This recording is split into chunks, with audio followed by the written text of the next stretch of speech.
go. Yeah, but first of all, thank you both for your very impressive presentations. I think, well, for me it was very impressive to see how you can work with things in a country where demonstrations or marches are not allowed. So I'm really impressed. Yeah, I will start and ask a few questions, and if you want to join because you have questions, you're allowed to raise up your hand, and maybe I will take you. If you need, there's a microphone right there in front, in the first row, and you can take it. But I think we are not so many people, so it would be fine if you're just speaking. So my first question would be, in 1979, you told us that the Chinese government decriminalized LGBT, or at least gay. How come? Because, like, was it an activist movement, or what was the reason why they changed it? I think it's... You have to put it closer. Yeah. I think it's firstly it's a progress from mental health issues, because in 1997, in 1990, first the Chinese government deleted the LGBT part from CCMD 2. Sorry. It adds something in CCMD 2. So if you are LGBT people, you will be sent to mental hospital rather than a prison. So it's the reason why it was decriminalized. So, and then there's one thing I think a lot of people might don't know. You were talking a lot, like, I will stay with me. You were talking a lot, both of you actually, about PFLAG. And PFLAG is the organization dealing with parents. So, yesterday when we had a first look, we looked at statistics telling what are the big issues LGBT plus people are facing. And the biggest one was families. So I was wondering, how does PFLAG in China work? And I saw the picture with so many parents being there. How do you do it? How can you change this thing? They are spreading into every province we know in China, and yeah, in almost every city, I think. Many parents, they are willing to do some offline works, like some lectures and some workshops to tell the other parents they know to accept their children as LGBT people. And more and more parents get affected by some virus. They have their hot blood to... They are keen to make them children have much more friendly environment. So it is spreading all over the nation. Actually, PFLAG in China, they start from very small group. So for me, I always say China is huge. So if everybody willing to come out and tell people, I'm gay, and if you can accept it, or you just educate people what's happening and don't need to be afraid about LGBT people, we're okay, we're just normal. So somehow, if let's say one person can change 5 person's mind, it's a big number already. So now, PFLAG, I think they're doing something like that. So a lot of parents know their kids are gay, then they come out, they support their kids, and they, same way like they have to go out and tell people it's okay to be gay because there's a gay. There was a slogan say every family has a gay, you know. So yeah, I think they are doing a great job, and they have a lot of volunteers around the whole China, and they have hotlines. They can help those kids if they want to get a suicide or things like that. They can talk to them, and they can talk to the parents. They can meet them. So that's how it works. So when I was preparing for this event, I read an article that, and you mentioned it, that more than 80 or 75, I don't know, % of the LGBT or lesbian and gays are living in fake marriages. And so you are married, but it's not a fake marriage. It's not.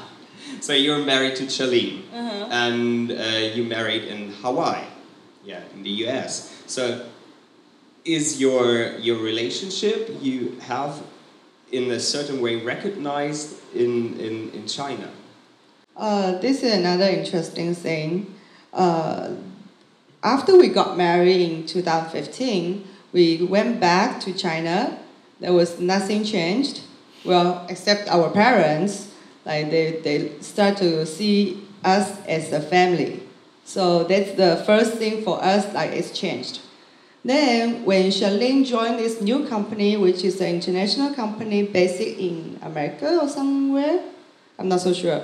But when they asked the employees for the information, there's one thing says spouse. Then she was thinking about, shall I put my wife's name up there?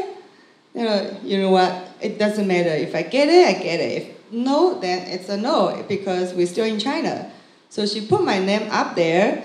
And after, I think 1 or 2 weeks, we get the insurance card from the local insurance company, which also comes with mine. So there is the benefit inside of the company policy, but not the whole China. Yeah. Oops. Right. So you were telling us that the Chinese government is more or less like a don't ask, don't tell policy, what they're doing. And then you mentioned one point that conversion therapy is illegal. In Germany, it's still legal. So in China, it's illegal. And we saw a picture of one guy that was going to court because he was fighting against the conversion therapy. And I was wondering, how many people do that? Because this has to come with an outing, and you are standing in front of court, and you admit that you are an LGBT plus person. So how does this work? You know? As I remember, I think there was lawyer groups. There was a lawyers group working for a case like that. So they find a case, then they sue the hospital, and they also, I think at the same time, they also sue the searching website like Baidu. They sue them together. Like first is they're not supposed to do this kind of therapy. Second is this kind of website you're not allowed to put this kind of information up there. So I think that was how they built the case. Oh. Yeah. And I think the lawyer groups that Derek mentioned just now is not only aimed at LGBT issues, but also all the issues like environment, like disabilities, like that. For social affairs. Yeah. So you said that NGOs, the registration as an NGO, like Beijing LGBT Center or Shanghai Pride, is very complicated. And I was thinking of, is it like the marching thing? Because having a march in China is forbidden in general, not only for LGBT+. Is it very complicated to register an NGO for LGBT+, or is it complicated? I think it's in general, yeah.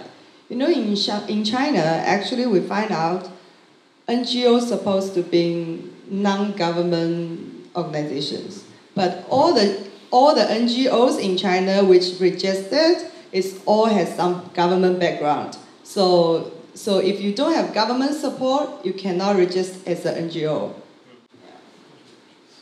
I see.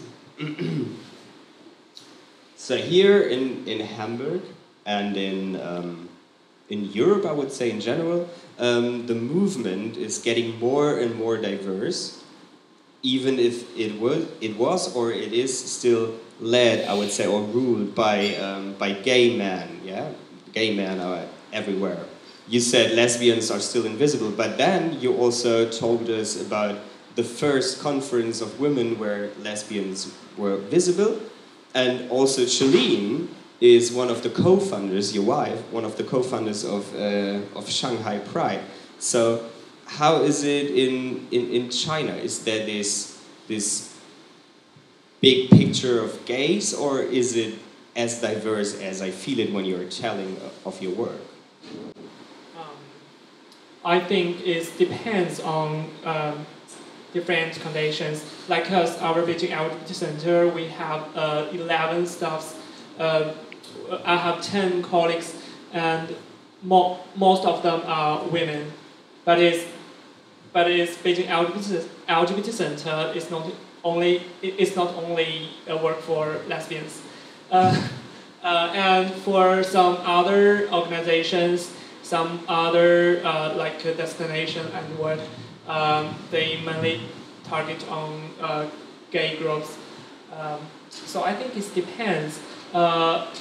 The first in 1995 we have more women activists in China more than men. I think lesbians and gays have different subcultures, but we can really do the same things. In Shanghai Pride team, there's very interesting number. It's always 70-30. 70% of volunteers register always girls. So that's very interesting number when you can see like after 10 years in our executive team group, there was only one boy of 7 of us. So yeah, girls are out there, fight for things. There's no more hiding, I think. That's great, but then I have another question. When there is the organization team by 70-30, how many of the 12,000 attendees there are, so how does this mix? I think that makes pretty well. We can see, yeah, there's not number there. We didn't really do a survey, but I see. Like for the parties, there's more boys. We have the special party for girls and the boys in drag only. That's all girls for sure, but yeah, it's like mixed.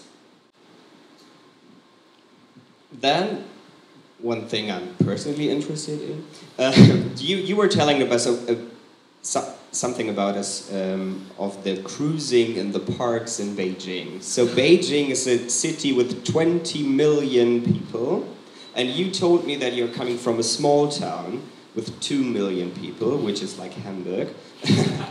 And I was wondering, so we have these big cities, and for me even your small hometown is a big city, but you are a huge country, you also have many people on the countryside. So do you have a feeling if what is life there? What are they coming from the countryside to the cities, or how is it to live as an LGBT plus person in the countryside? Yeah, that's a big issue for us. Still, till now, many LGBT people from cities, they don't know what's the life of LGBT people living in countryside. So some people even think that they are living a comfortable life, but actually most of them are not coming out to their families, to their friends, and at their workplaces. So most of them, almost all of them, are stepping into fake marriage. Marriage with street girls and street boys like that, and some trans girls and trans boys couldn't come out when they are children. That's what I think about Chinese LGBT people living in countryside. And we, as a opening organization, we have some visitors from countryside also. They said that conversion therapy is still exists and is popular in countryside when they come out to their parents, or no matter is their intention, they will be cut and sent to accept conversion therapy. But in cities, especially some big cities like Beijing and Shanghai, it's never going to happen to them to be cut to accept conversion therapies. So are there some questions in the room? Oh yeah. There's this famous host, Jingxing, this trans girl, trans woman, and you mentioned like for trans people it's difficult to get the hormones or so. But I mean, on the other hand, every Chinese, or a lot of Chinese people, they know Jingxing from the TV show. How does that go together? I mean, they should guess that she also gets hormones or so. How does it work? What I know from some of our friends, the easiest they can get is from Thailand. And because in Thailand there's a lot of transgender people there, so a lot of people really just fly there or ask some friends to go there, buy some therapies, buy some medicine and bring back. And I think Ming also mentioned something like you have to pass certain stage of how many years? Yeah, 2 or 3 years, then you can actually get it from the hospital. Also the hormones, okay.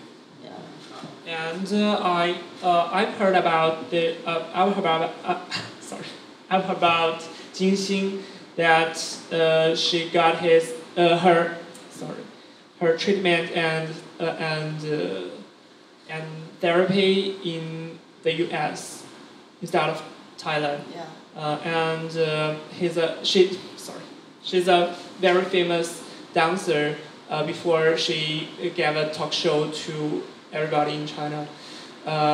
Before this, she has got her treatment and therapy so that she could do many things that any other couldn't do, because she's she earns a lot of money. And it's also happened in some families that many trans girls could get her therapy because of they have money. But if you don't have that much money, you couldn't get your treatment and your therapy. So it's not including in the insurance. Sorry. Olaf. And you showed us the pictures of the bars and clubs for lesbians and gays. How common are places like this in China? And are there any restrictions by the authorities? Sorry, I didn't. Can you repeat it a bit louder? Sorry. Yeah. How common are places for lesbians and gays in China? And are there any restrictions by the authorities? In Shanghai, there's only the problem if the bar doesn't get good business, so they get shut down because the rental is really high. But if you open as a club, they don't mind if there's lesbians or gay boys or drag queens come over for party. That part is definitely okay. If you don't cause any trouble, and they always have to have a lot of security around in case people get drunk, so they don't want to get any shit. Yeah, but normally it's okay. It's definitely fine. In Beijing, the connection is so different. We always think that destination is amazing exist because its destination has about 4 floors to run up, and there's no other bars, even street bars, could run like this, and it was located in a very luxury famous area. So it's really amazing. But in Beijing, there's no more than 10 gay and lesbian bars are running. I don't know the reason. And in my hometown, there's just a little gay bar in it. And I think some of our cities could own a gay bar or a lesbian bar, but it won't be a big one. There are actually a lot of groups, LGBT groups, in a lot of universities in China. The students started and they try to host different events for the students there, and mostly they have to pass the school policy. So depends if the school is supporting the event. And sometimes even in Shanghai, in Fudan University is so popular, so famous school, and the group there, I think it was there for at least 5 years. But sometimes when they're hosting some events, it still gets shut down. The school says, sorry, cannot do this. Then they find a venue last minute. They always ask groups like us to help. So it's happening, but it's still difficult. And the universities like NYU Shanghai, they can, because it's American school, and a lot of school from overseas in Shanghai these days, they can host a lot of events and a lot of school students, even the high school students, they do a lot of interview and even documentary about the LGBT life in China, in Shanghai. So it's like baby steps, but still moving. Yeah. For me, before my graduation last year, I ran feminist groups in my university, and we can't register as an official group in our university because of especially feminist, not only LGBT issue, and we can only work online. We cannot hold any events offline or just nearby our school. We couldn't do that because we will be shut down. Yeah, and in Peking University and Tsinghua University, we have color sword and purple like at their groups. And as I know, they also can be registered as official groups in universities. And some NGOs are focusing on some universities' works, and they trying to use the summer vacation or spring festival vacation to have workshops to educate the students in universities to let them be activists. I have a question. You told most people are in a fake marriage. What if they get older and the families accept them more? Is it possible to get divorced and then live like a gay couple without marriage? You mean when they get older, the parents will accept it? Yeah, and then they get divorced and live. Actually, I have a lot of those kind of cases around me. I have a lesbian friend. I think she already married twice with the gay boys, and also divorced twice. And the family still try to push her to get married, even they know she's a lesbian. But they just say you just have to get married. And the family pressure is very serious in China because I don't know, probably it's about our education or one-child policy or whatever. They just think you have to do this for your family. Yeah. Are there violent attacks to LGBT places or gay bashing in parks or on the streets? I've never heard about one about the street the violence on the streets. This is kind of amazing in China because no matter due to the racial, the sexual orientation, or your yeah, something else. It's so rare to meet up with street boys. I think it's pretty funny, like everybody's thinking about, is China safe because there's no law protect us? But actually, it is very safe.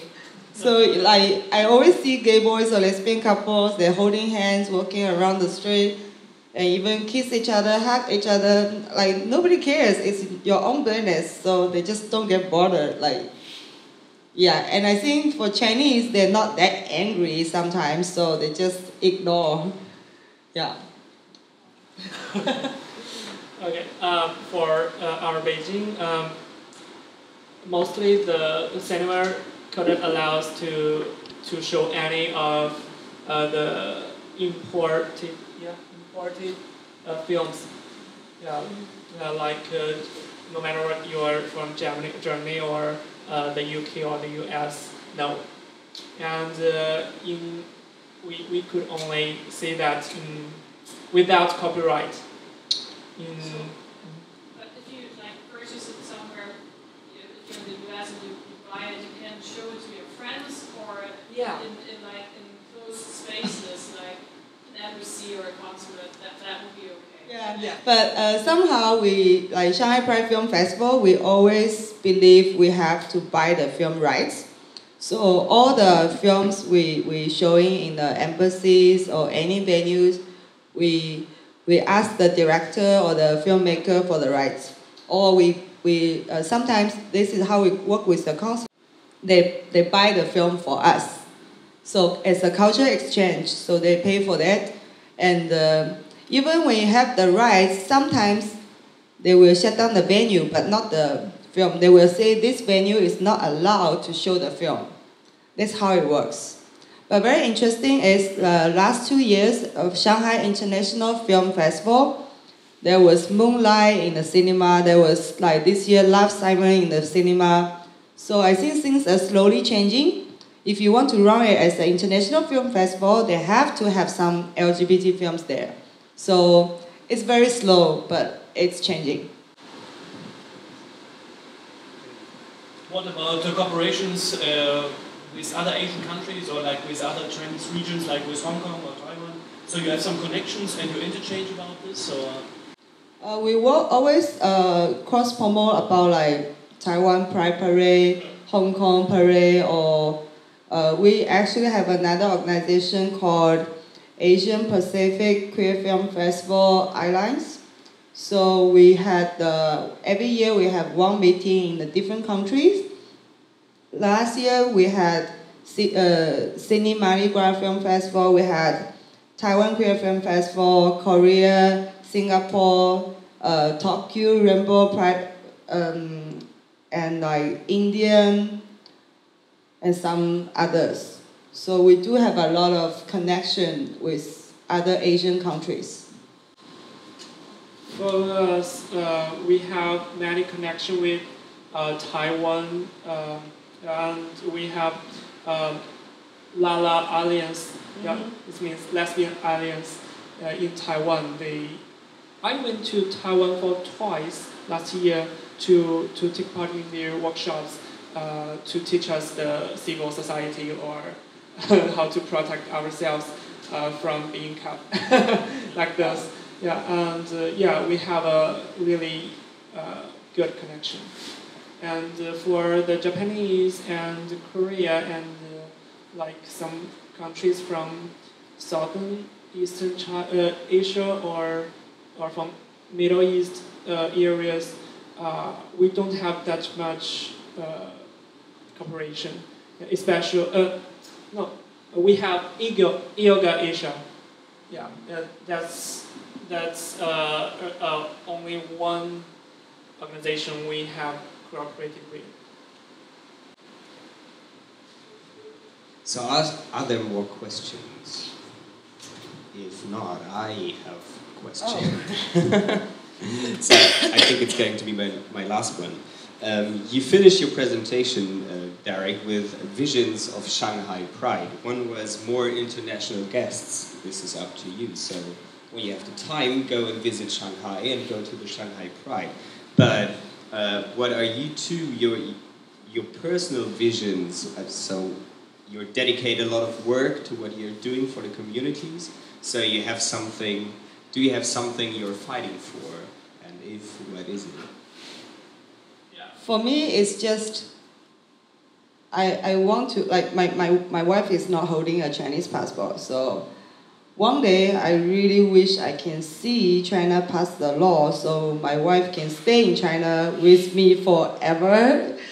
It's still an issue now, of course, and I really hope everybody can come out, stand up, and tell everybody, hey, we are here. It's okay. Yeah. For me, I think our LGBT issue is based on our the big environment, like censorship, like our laws, like our policies. If one day this could change, our LGBT status will be much more better than nowadays. So it's a big dream, I think. No matter what your sexual orientation or your gender identification or your gender expression, you will have the same right with the straight guys in this country. Yeah, this is my dream. Thank you. So I think I can say that, first of all, in the name of the board of Hamburg Pride, we are very happy that you're here. We are enjoying it. I'm personally enjoying it a lot to have you around here. And I have one thing to say to you. The last days we were walking around and they were asking me for typical German food. And then we got a bit confused because they had a wish to eat something and I couldn't understand what it is. So we used Google Translator and out came two words. Schweinsbraten, Ellenbogen. So I was thinking this could be a Schweinshaxe. And this is what we are going to eat today at the Hacker Pschor in the Lange Reihe. So you are invited to come with us and have some dinner with us and talk to them. So thank you very much for attending and for listening. Thanks, Hamburg, for inviting. Thank you.